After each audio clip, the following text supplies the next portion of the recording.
vise pas enseignant, on le devient par la formation. Nous sommes appelés à garder les secrets des enfants.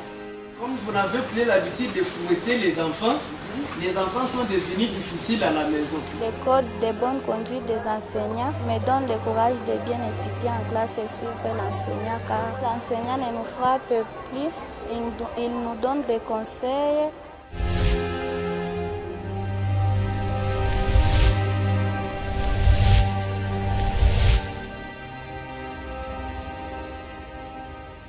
Nous trouvons que la matière que nous venons de traiter, c'est une très bonne matière qui pourra nous permettre de bien maintenir la discipline au niveau d'abord de l'école, mais aussi permettre un changement au niveau des comportements. Ça va nous aider à améliorer la façon d'enseigner, c'est-à-dire la méthodologie, mais aussi amener les enfants à beaucoup participer aux leçons. Les enfants vont continuer à appliquer la méthodologie participative. Avant, les enfants étaient frappés n'importe comment et très souvent renvoyés. Mais à partir de l'adoption de ce code, les enfants ne seront plus frappés à l'école, ils ne seront pas renvoyés n'importe comment, mais plutôt le respect de tous leurs droits en tant qu'enfants sera garanti, car cette formation nous a été bénéfique. Désormais, les parents vont travailler côte à côte avec les enseignants pour trouver une solution aux problèmes ayant trait à l'éducation.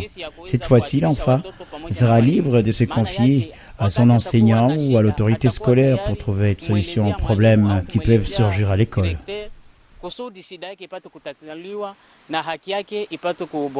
L'activité liée au code de bonne conduite de l'enseignant, c'est une suite des activités que nous menons en éducation et protection de l'enfant. Vous voyez, avec la formation psychosociale, il y a les règles que les enseignants établissent avec les élèves en classe.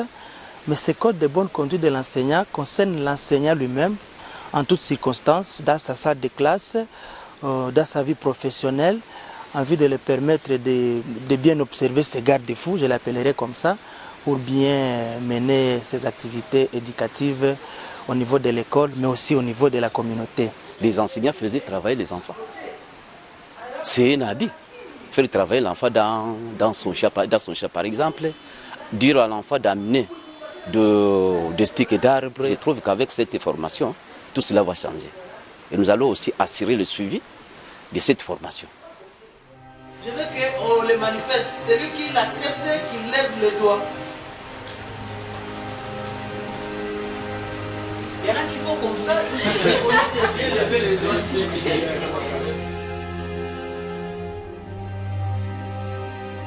Comme nous venons de prendre cet engagement, nous allons mener des sensibilisations pour que les parents suivent aussi les mouvements des enfants au niveau de l'école.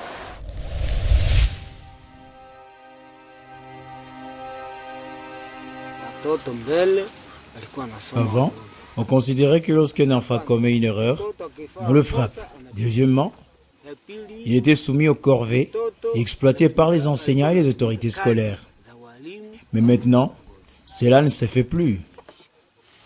Bien avant, certains enseignants terrorisaient les enfants. Après l'école d'ici, je dirais que c'est mieux qu'avant. Certaines règles qu'on ignorait, nous sommes en train de les mettre en pratique. On nous a appris les habits faits aux enfants qu'on ne connaissait pas avant. Mais aujourd'hui, nous avons déjà une idée sur ça. Le résultat, en tout cas, je dirais que c'est positif. Nous-mêmes, nous avions élaboré les droits, les codes de bonne conduite avec les enfants. Je suis en train de l'appliquer en classe. Les enfants, quand même, ont essayé d'évoluer sur le plan intellectuel.